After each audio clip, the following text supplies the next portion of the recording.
Life on Saturn presents nothing.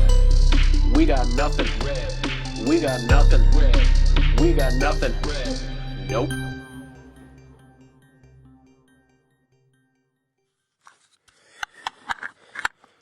And hello. Welcome to a brand new episode of We Got Nothing Read with your host, Ayhan Ozyesil, and special guest, Lydia Mieses-Monette. Hello. Hi, Lydia. How's it going? And it's going well. How are you? Doing okay, as okay as one can do during these times. Mm-hmm. But, which kind of brings us to our main topic of focus today. The struggles of mental health issues. Namely being in a relationship with someone who struggles with them, and of course dealing with our own amidst all of that. Mm-hmm. So, you brought this up, and another thing for the listeners, we're going to pepper in a top 5 90s, early 2000s female-centered anime top 5, and do our little thing there. And so, Lydia, why don't you take the floor and tell us a little more what you wanted to kind of center the focus on. All right. So I had realized that you have a common thread that you've been following with focusing on coping with different mental health issues. For me, I think in the context of mental health, it's easy to reflect on my own family and how that's affected me, but also easy to reflect on my relationship with my husband and how watching him go through anxiety has made mental health something that's more, how do I put it, like concrete, like it's validated it more for me to see like the physical effects of all the negative hormones that can run through you that anxiety induces. So it's been hard to balance just myself with that, because sometimes I lose patience when I really should learn to put a different scope on situations. It's like in those moments you're not dealing with the same person that they're wearing their anxiety hat or their depression hat or whatever it is. And it's different with every disorder. And actually thinking about all my relationships, one thing that always made me really sad and that I think about a lot, it actually inspired one of my favorite songs for me that I ever wrote, was my father's relationship with his father. He was an alcoholic. And like I just have this mental image of like a little boy at a door waiting for his dad. When he says he'll be there, like he won't ever be there, but then he shows up randomly drunk sometimes, that kind of thing. And I can't imagine what else came along with that. But then like that stemmed into like my own relationship with him and like how much I missed him. And I felt like in a sense it wasn't his fault, but I was like taking his place in the cycle. Like I'm waiting for my dad because I'm separate from him. So that's like you can't have art without suffering. that's what it feels like a lot of the time. Like the things that hurt you the most can be the most memorable and the most teaching and telling, Wow. Yeah, there is definitely a lot to unpack there. Like, I noticed that it starts with, coping with the mental health struggles of others, but then it ties into our own mental health, like you just kind of illustrated there. Mm-hmm. And so I think that's a really important thing to kind of touch upon, how like mental health itself is kind of like, when you enter a community or system of relationships, it's like a web, things kind of connect to each other, and Just like how other things kind of synchronize in nature. I feel like that's kind of like how it goes. And it's kind of a fascinating phenomenon. So what I was wondering is, like, in your personal experience, I know that you've had many different kind of, different kind of experiences from different vantage points with this. So what I'm wondering is, like, now, having all those other people in your life's experiences kind of mesh with you, how do you feel like that's kind of affected you moving forward in whatever your own ambitions are? I don't know. I guess it gives me more depth of perspective with certain things. But at this point, I think I'm going through like a period where I'm just like, I'm so isolated right now. I think everybody's feeling really isolated right now, but I always make excuses. That's been my mental health thing. Like, I'm big on excuses. So sometimes, like, I convince myself of, like, things that aren't, like, real, like, that I'm so alone and that I have no talent and that I'm just going to sit here and stare at this wall right now. But I hear you. I feel that so hard. Like, everything you're saying, I feel like I've said that to myself 1,000 times. It's just a pity party. But I get it. Like with the other things though, having my dad and seeing him and how he lives, that's been an inspiration for me. He's like so patient. Like, I've never met one more patient, to a fault at times. And I just think that guy, like, he's just happy to be here. And there's something about people like that. They don't need anything. They're just happy to be here. And isn't that what we all want? To, like, attain, like, Buddha-like satisfaction, That's kind of what I've been going for my whole life, only unfortunately there's parts of me that are way too materialistic. I know, but I think that's more impulse-based, though.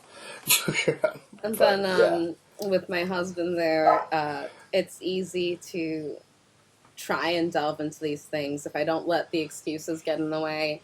When we are working together, we come up with some good things. And I think that's good for me because I do get into, like, those funks, and, like, he's always there to, like, try and push me because he needs it too. And that's, like, it's an outlet. It's that's another way to, like, immerse yourself in something else, like, in something better for you. Absolutely. Yeah. Well, I mean, and you don't just do things with him. There's things that you do on your own that are just incredible. Oh, I try to paint. I never get past... Look, I have this underpainting behind me back there that I started in, like, September. I told myself I'd finish it before this month, but it's this month. You try things like Monet tries to landscape, okay? So, I am not kidding, folks. I will... I'm sure they will, put one of her artworks up because I mean, you could really choose anyone. I'm very fortunate to own a Lydia, as I call it, in my house. I love that one that you have too. Oh, it's a good one. Me too. It's, like, seriously my favorite, and I'm so happy that I could see it every time and it's the reason we started having dinner at the dining table, I think. In my head, subconsciously. That's the reason I tell myself. No, seriously, it's a beautiful painting, and it's one of many incredible paintings that you have, and that doesn't even touch the multitude of talents you have. I'm always awed, like, just in awe and floored by everything you do, and like, there's so many paintings where I was just like, I know you're probably painting this for somebody else, but I want it. I want them all. I want to just have a whole wall with all your stuff, and so I could just kind of sit there and just look at it. And then I'm like, my God, I would be that evil rich asshole in the movie that just takes all the paintings for Just himself. takes them all. Sits in a room with a glass of brandy and just looks at all of them. It's just like, but yeah, no, seriously, you're incredible, and so yeah, no, thank you, like, for sharing your art. And so speaking of which, I know you've spoken many times on how your feeling can affect how you're feeling up to even doing that. So, and that's a common theme for all of us. For you and me. I know I've told you thousands of times where I'm just like, yeah, I'm like a potato right now. I can't do it. I can't do nothing. I can't summon the world. But yeah, I mean, how have you been feeling lately? I know it's been touch and go because you've been doing a lot of stuff. You just moved, Ooh, I mean, I guess distracted. That's the biggest one. Imbalanced, but trying to attain balance. And I mean, optimistic and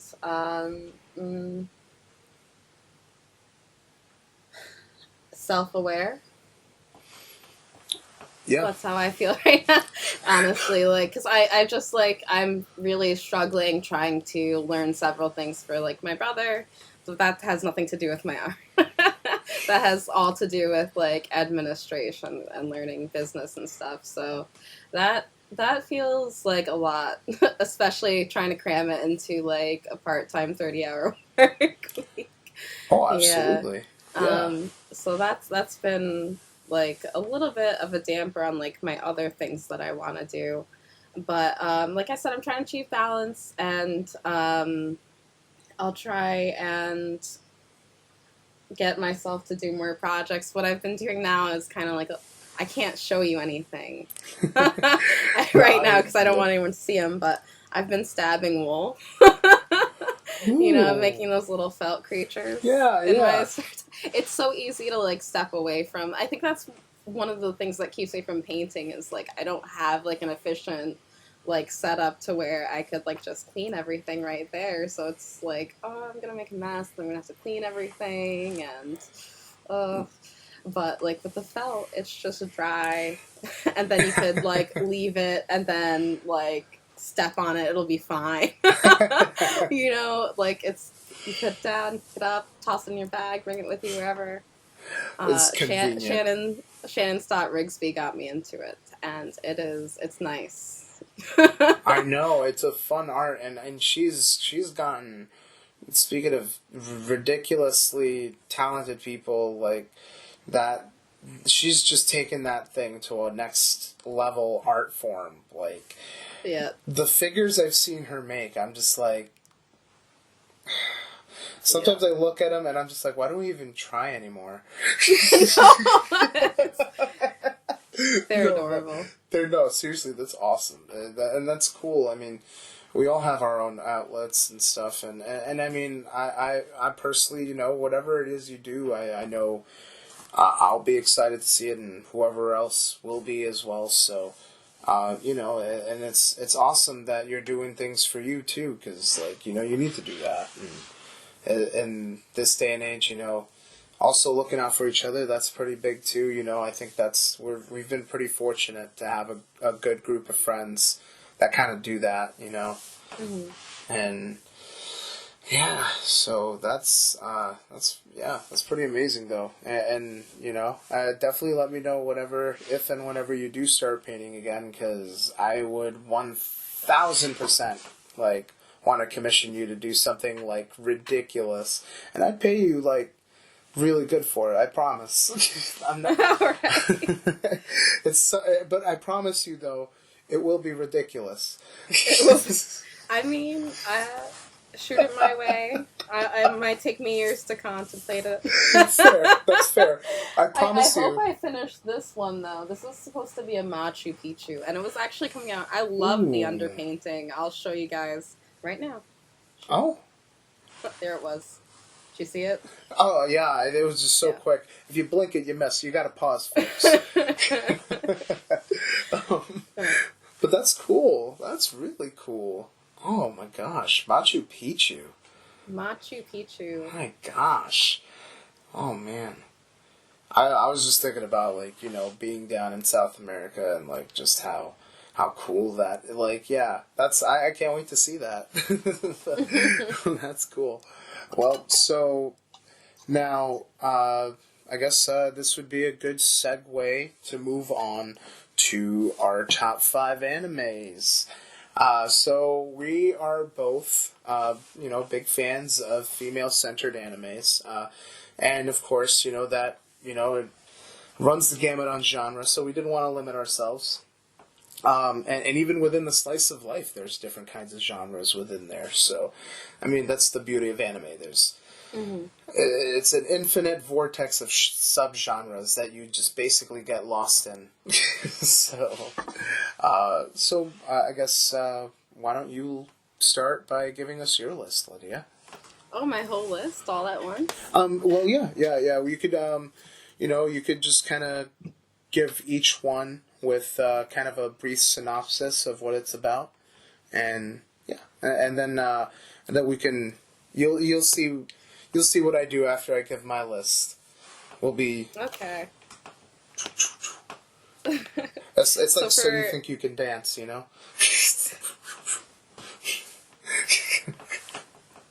For my list, I really stuck to the ones that I really loved when I was in that age group. Like a lot of these, the main characters are always in high school and sometimes even younger, like in middle school. So when I saw these things, I was about the same age. So these ones really stuck with me. I wish I knew more about modern slice of life, but I really don't. So fortunately, this was 90s and early 2000s. So top of the list, Hanayoridongo. That one's a classic. It's for me, it's kind of like the Ugly Betty of East Asia. They took this popular plot in one country, and then not every country around it, but a lot of the countries ended up having their own rendition, like they did with Ugly Betty. Mm-hmm. So it's this daughter of a launder, and her family is super they have these real materialistic motives, because they're so poor and they want the best for their daughters. They send her off to this fancy school, and they put all their resources into sending her there so she could find a rich man. And as convoluted as that is, she's she's not even focused on that. She just wants to help her family out, go to school and survive. But somehow she ends up being part of this a moment where she tries to stop bullies, and they end up being the elite of the school, and they make her life hell. Oh, jeez. And that's how it kicks off. So basically, I tried to get my husband to sit through this one, and he didn't see the merit in it. He's like, "There's no reward for the main character. This is bull. What's going on?" And I'm like, "There's no reward. The reward is she keeps going. That's the reward. She can persevere." I don't know.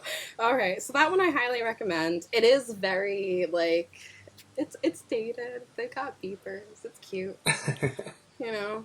I love that. I love that kind of stuff. Where there's little things like that. You know, let's go to Blockbuster. Yeah. Little 90s Japanese toys in it that will record your voice. It's pretty cute. So another one, I remembered loving, but I didn't remember the plot too much. I had to look it up again, was Marmalade Boy. And I know, after looking up the plot, why it stuck with me, but I forgot the plot is, it's crazy. So this girl's parents go away to Hawaii for a vacation. And then they meet this other couple, and then decide that they want to swap spouses. They're like, what have we been doing with our lives? We're with the wrong significant other. So, yeah, they just swap spouses and then decide they're going to live together.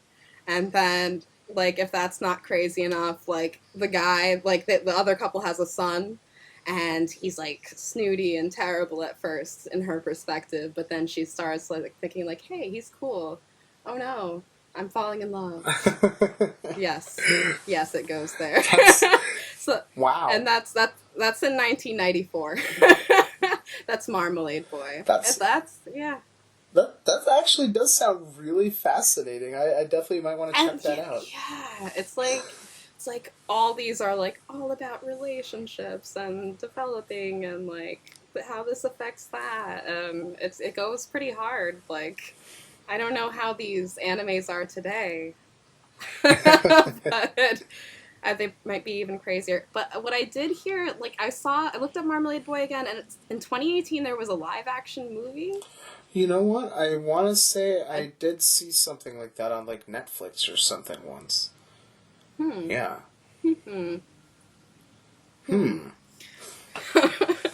All right. The next one is Full Moon wo Sashigate. Oh. This one is super heartwarming. It's about a 12-year-old girl who finds out that she has a year to live, throat cancer, and her Shinigiri, her death gods, show up, and they are willing to give her like her dying wish, and her dying wish is that she wants to be an idol. So this is like her journey on that 1 year she has to experience like her dream. And so you get to see her go to her first audition, and from there, like, her rise to stardom, or idoldom, as you will. So it's beautiful, and they have a full soundtrack, so you could get, like, really into it and be like, day by day, you know? Yeah. Yeah, it's super cute.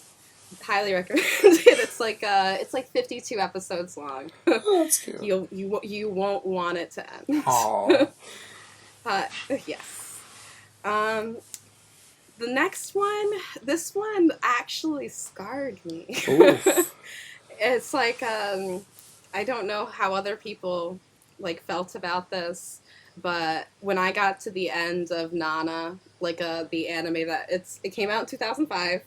So it's about two girls, and they're both named Nana, and they're like talk about like their individual paths to like being on their way to the city, and somehow they like just bump into each other, introduce themselves, and they're like, oh hey, you're Nana too, and then they run into each other when they're looking at an apartment, they're like, oh hey, and then they get the apartment together, and then it's like their relationship as they're both pursuing their dreams. And it's super realistic. You will regret the ending. Like, it's not what you would want for yourself, like, in your relationships with the people that you're close to. So, yeah, I don't want to give away in case people want to watch, but it's beautiful. It's like, for sisterhood, that's all I have to say is hang on to your sisters. Don't let them go. Hang on to your sisters, because you don't want to be like Nana and not have your Nana nearby. That is beautiful. Thank you. Thank you. That was. Yeah, and so my last one is like my Peach Girl. I've had that on DVD box set forever. Like, I would replay it over and over again. I guess what appealed to me about that one is the main character is dark, like, and you don't have a lot of like characters that are dark with animes. Sometimes I'm sure it's different now. But how the character looked got me at first, and then it's super cute, and it's a super pop love triangle, like they explain it to be. It's about this swimmer who has bleached hair and dark skin, and everybody assumes she's easy because she looks like one of those what are they called, Kabuya girls, the ones that always wear like the white the geisha eyeshadow. No, they're not geishas. They're kabuki. I don't. Kabuki? Yeah, Is that kabuki it? makeup. Kabuki? Yeah. Yes. Well, no, not kabuki. No, not kabuki. That's the theater, right? That's the theater, right? I'll have to. Yeah, we'll have to look at. Maybe we can put it in the links below. Yes, below. Well, these girls are known for like being like kind of like Japanese Valley girls, and don't always have like what do they say? They call them more promiscuous, and of course, Japanese, like, you can't be promiscuous. That would be against our values here in Japan. Oh, yeah. So, like, she's like, I'm not a slut. Leave me alone. I was just on the swim team. Yeah, but that one, like I said, I had it on DVD box set, so I've watched it a lot of times, and it's close to my heart. And that's my list. That's awesome. I don't know if I made it sound super appealing. No. It's very dramatic. I guess another thing I'd like to say about it is there's another main character on it called Sai, and she's always trying to sabotage the other girl. And she's the pale one, the popular one that all the boys like, the perfect type, as you will. And she's jealous of Peach Girl for some reason. I know exactly what you mean, and that is so great. It's dramatic. Bury the lead, why don't you, Lydia? That is like the best character in the whole show. I'm sorry, I forgot about her. I can do a really good Sai laugh. Like, if you watch the Japanese and not the dub. The way she laughs. And I won't do it here because it's not funny unless you know. Fair. I'm going to venture a guess. Is it something like... Yeah, I knew it. Yeah, exactly. It's the evil Japanese laugh. Look, from everyone all the way up to Frieza and Dragon Ball Z. Yeah, they did that too. Yeah, that tracks. But so that's a great list, and I can't wait to check out some of those myself. I definitely like a good story. I mean, you know, a lot of the animes I'm picking are going to be somewhat, you know, action here and there, but you know, I've definitely never shied away from a slice of life type anime. And you know, one of these here is very much slice of life and no action. So my list starts with Fighting Evil by Moonlight, Sailor Moon. And she is, of course, I mean, a name that is, it's a household name in many places. Sailor Moon's huge, enormous, and you know, for good reason. It's a great story. It's a story many people can relate to. High schooler who's kind of an underachiever, but then stumbles upon this amazing destiny that we're all kind of wishing we all had, this amazing destiny or something, and given to them by a cat. I know we all wish for that. Mystical powers. Yeah, and then, you know, you make a magical team of friends forever. So, you know, I mean, what's not to like? So, it's a great story, which it's basically kind of like what I just described there.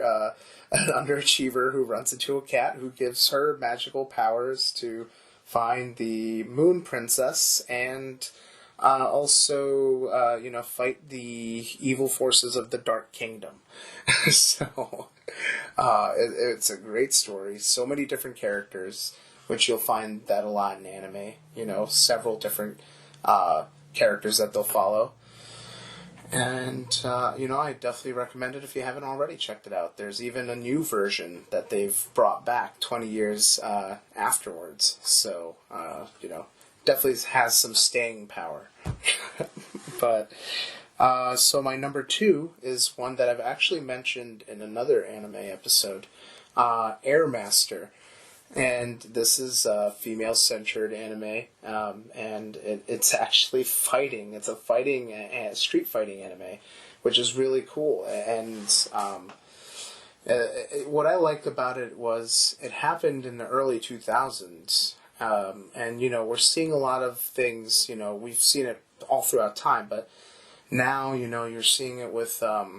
I don't know if you saw, there was this young woman who is now a place kicker for one of the big college football teams. Yeah, and I mean, it was met with a lot of horrible misogynistic backlash, of course. I mean, you know, and it's like, ugh. But yeah, so you know, it was really good to see this character, this story, Airmaster, that was written in such a way that was calling all these things out years before, you know, it was really taking spotlight in the media like it is now, like today. And like, you know, this is the early 2000s, and you see, like, you know, this anime's pointing out how creepy dudes are and skeeving on some, like, young girls and stuff. Like, it pulled no punches. It was fantastic. Airmaster it's about this gymnast who just, for some reason, wants to gain street clout and start street fighting one day using her crazy gymnastic skills, and is, like, really good at it. So, like, it's a great story. She builds rivalries, which are actually kind of like friendships. It's just awesome. It's awesome. And for my next one, I'm gonna pick an old-time favorite that you actually reminded me of, Inuyasha, and it's, you know, it's so good. It's so good, and it's funny to think of it as female-centered, because if you watch it, it really is, and you know, because it's the story of Kagome, and it's just funnily enough that they named it Inuyasha because, well, It's like Zelda. Yeah, exactly. Yes, and like, you know, the whole time you're thinking that this is the story of how Inuyasha helped save Kagome. But then you realize by the end of it all, no, it's quite the opposite. This is the story of how Kagome saved Inuyasha. And it's like, when you, like, you know, it's not like such a big reveal that I just kind of blew up everything for everybody. I mean, you kind of get that theme throughout the entire story. But then when you finally see it unravel, you're just like, it's like, oh, the dog boy does have a heart. But yeah, no, it's a great story. Kagome and like, you know, Kikyo and all the women in the story have these tremendous, like, character arcs that are just leagues in complications above all the men in the story. Like, you know, if you look at it, Inuyasha, you know, he goes through some growth. So does Moroku. Naraku, obviously, the main baddie, does not. And Sesshomaru is just a little nicer.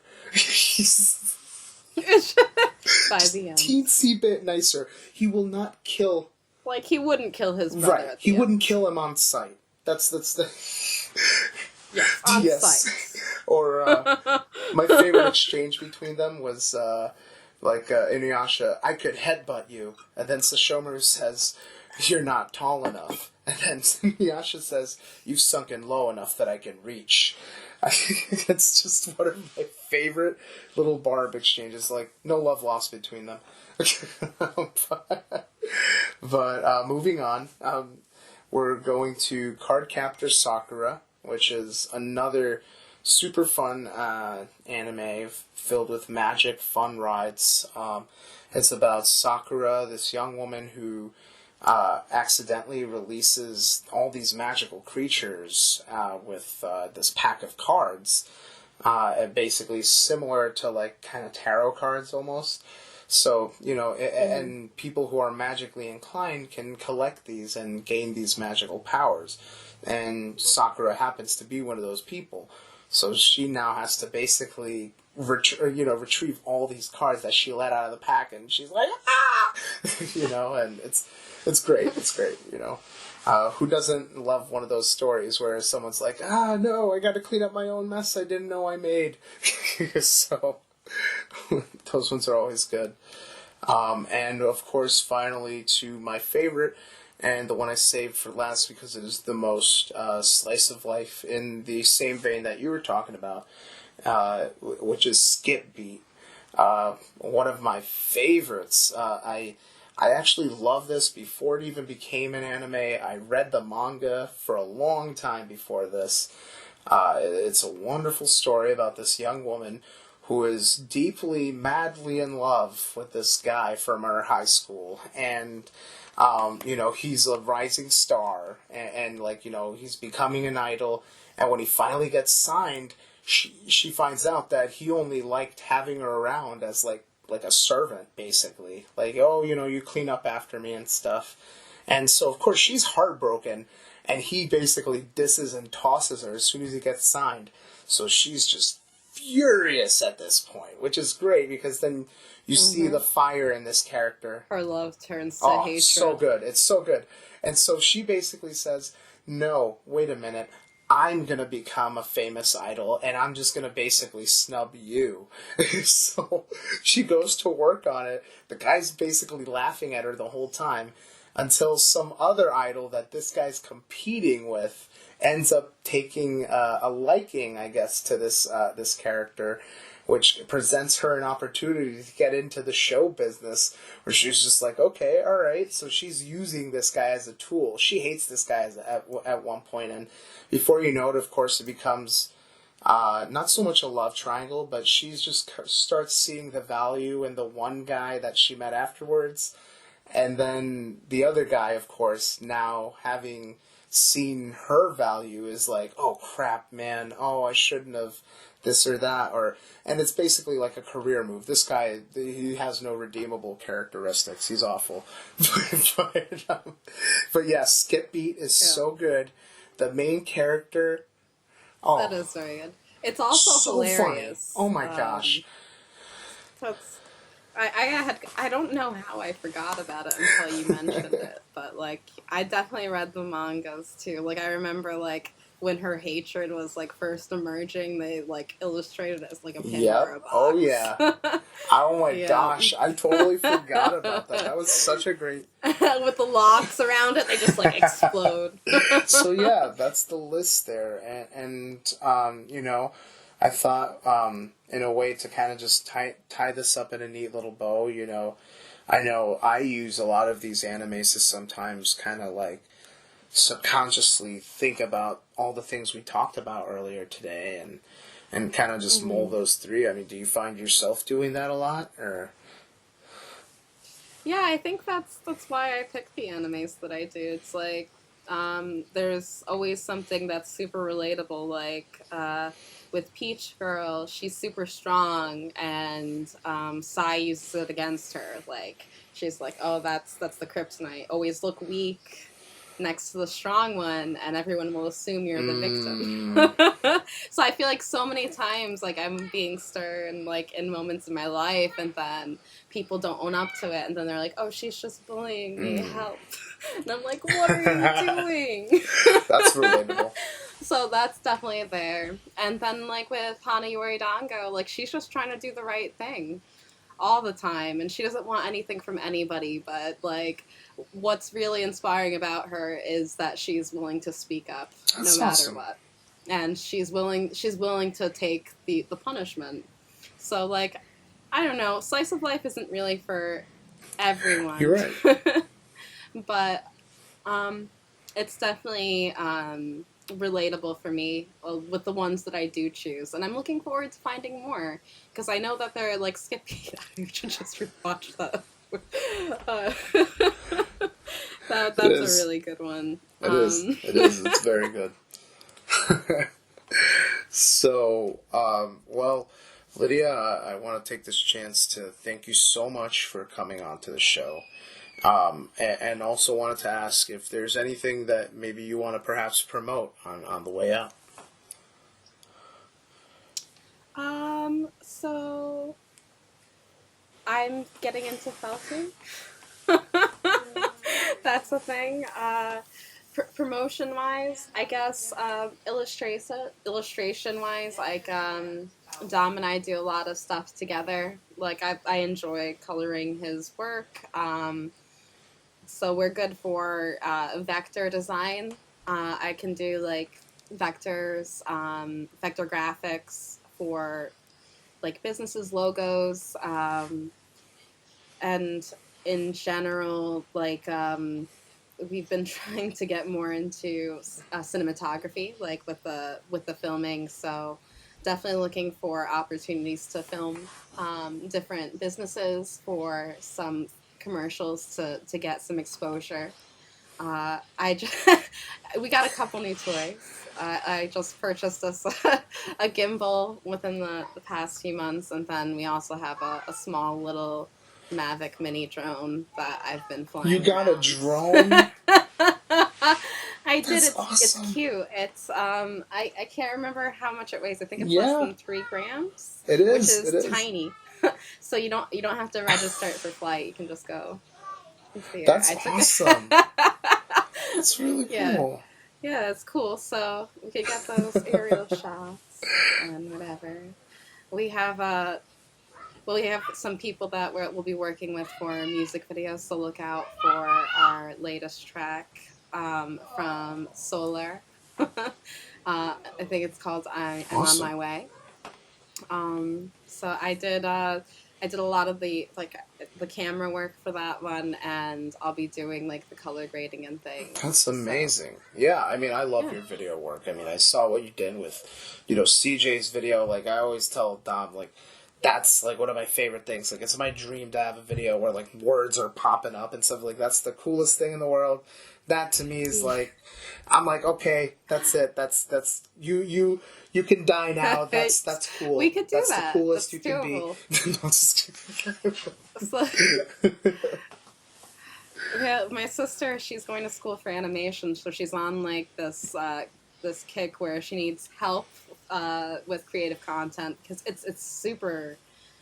There's a lot to consider, like when you're thinking of picking on these projects. So we might be collaborating with her and coming up with a game on Unity in the far distant all right. future. Looking forward to it, and of course we have Yes. projects of our own that we're all working on together. So very much looking forward to progressing on that. So again, thank you so much, Lydia, for joining us today. Yeah, no, thank you. And I can't wait to do this again, and I hope maybe next time we can sit down and watch a few of these animes together. So maybe do like. Oh yeah, like we could pick like a couple scenes or from maybe each. even do like a thing where we each pick like some new wave like slice of life animes for each of us to watch, and then we can. Oh yes. Yeah. Yes, a new one that we haven't seen. All right, so I have a couple that I've looked at. Okay. So I have some ideas. We'll definitely we'll get together on that sometime. But thank you again, and to everyone who's listening. This is my special guest Lydia, and brand new episode of We Got Nothing Red with your host Ayhan. Thank you so much for signing on, and subscribe, share, and check everything out. I mean, with Life on Saturn LOS page on YouTube, we got a lot of great stuff from stop motion to live action, you name it. So have a great day, everyone. Peace out.